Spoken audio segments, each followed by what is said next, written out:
some people feel about the Electoral College. What's the point to vote? The Electoral College can overrule it anyways. We should eliminate the Electoral College. Even if the population votes for a certain president, the so-called smarter people can override it. When Electoral College started, people didn't have such a good education. But now, we are smarter than before. Our vote should matter just as much as theirs. We're all supposed to have equal rights, but from the looks of it, Electoral College opinions are more important than ours. If everyone in the U.S. matters, then why do they make it seem like we don't?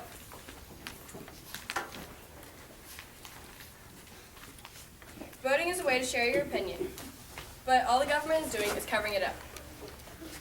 But people might say that all Americans do is judge a book by their cover, but as an American, I know that we are better than that.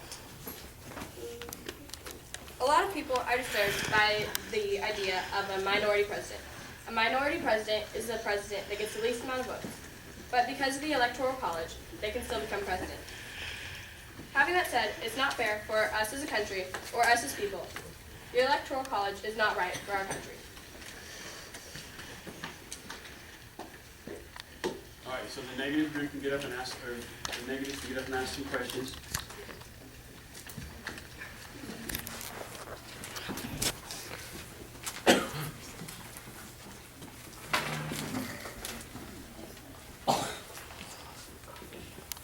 Can you really trust 18-year-olds to vote for the next president of the United States? It's an important decision you have to make.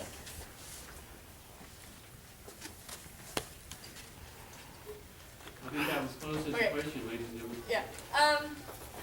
If this, okay, give me something to help some too. If the country allowed it right then, and now we go to school, I think if they have the right to vote, why wouldn't they be smart enough? They have the right to vote. Does that mean they're smart enough to vote? Well, they went to school for. More people are educated. Yeah, in this generation than now they were we're way back then. more educated. Okay, you said that the popular vote gives everyone a voice, but what about the small states that don't have any voice? We're having trouble hearing back here, ladies. Can you repeat that question, Sarah, please? You said that the popular vote gives everyone in America a voice, but what about the small states that don't get a voice? Like Kansas City, they could override Wyoming or Montana just because of their population. Well, they still get some voice in it. Yeah. They're not totally hidden. Their population, each one of them still votes if they want.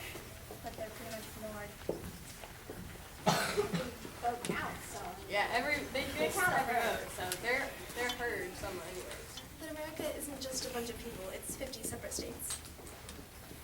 Are we not individuals? All right, the negative group. Affirmatives can sit down, the negatives now can give their side. Please be loud and clear, though. My state is called Electoral College. We feel that it represents all of the states equally and promotes American unity. First of all, without the Electoral College, small states would have virtually no say in the election of our president. Because of their low population, their votes would make up only a small part of the popular vote. So, if the president was based off only the popular vote, the presidential candidates would only campaign in more populous areas, and all the small states would be ignored. Then, whoever won the election would show only the favor of the more populous areas, and not America as a whole. The Electoral College system also encourages two parties, rather than multiple ones, which would cause political confusion.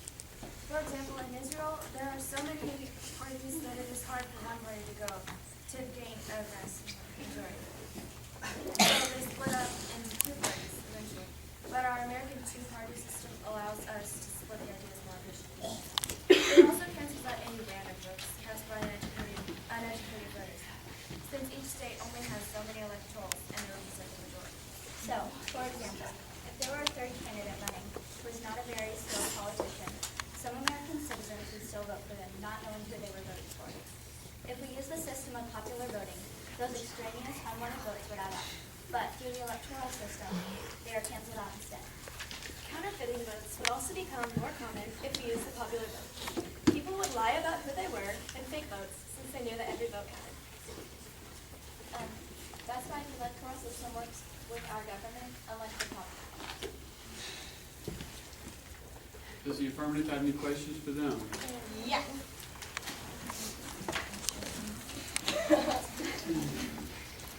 What about California, which has 55 different representations? Is that go with any small states as well? But this gives them way more voice than they would have had. They can But California also had more electoral college people, so that's still happening. If they even have the majority of votes, then they all go to one president. Is that not fair? Well, I mean, like, if all of the smaller states, they could all team up and vote for, like, Romney while California voted for Obama, so they still have a chance of overriding California. And if California votes for Romney, but then Texas votes for Obama, then that leaves whoever wins up to small states. What if, like, the whole state of, say, Wyoming voted for Romney, but then California all voted for Obama? That would totally override. There's more Well, there's still 40 more states, 48 more states. 44 states. So they could vote for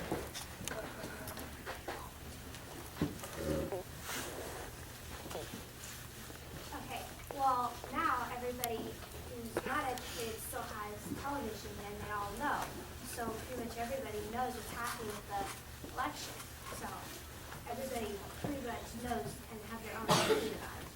So why should they vote? There are still some people who cast random votes, and those random votes are overrun by the Electoral College. And some people might not fully understand everything that's going on, so they'll just vote just to say they voted. But they still would want their voices to be heard as an individual. And with the Electoral College, it kind of just overrules everyone. If, like, we all have our own opinions, and the fact that it just kind of goes over us. Yes, we all have our own opinions, so if your opinion is different than everybody else's, like, say there's like an extra person, right? So you have Obama and Romney, right? And then there's this extra person. And there's like one person who votes for this person and like 50 for Obama and like 50 for Romney, you know? Then it doesn't really matter.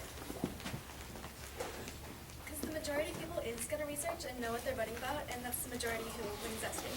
It just goes along with uneducated voters.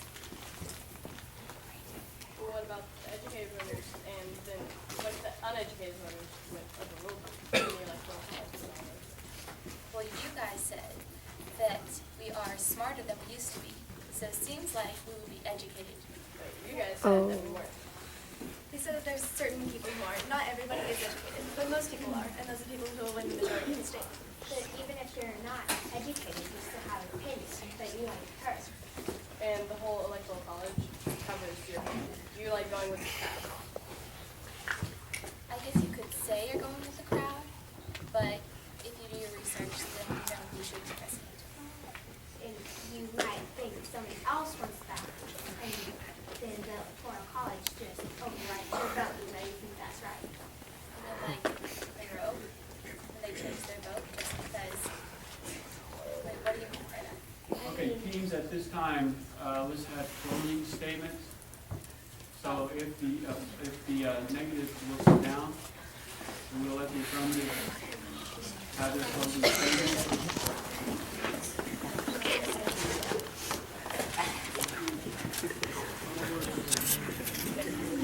So around the 1780s, there was not many ways of communication. No TV, no computer, no telephones.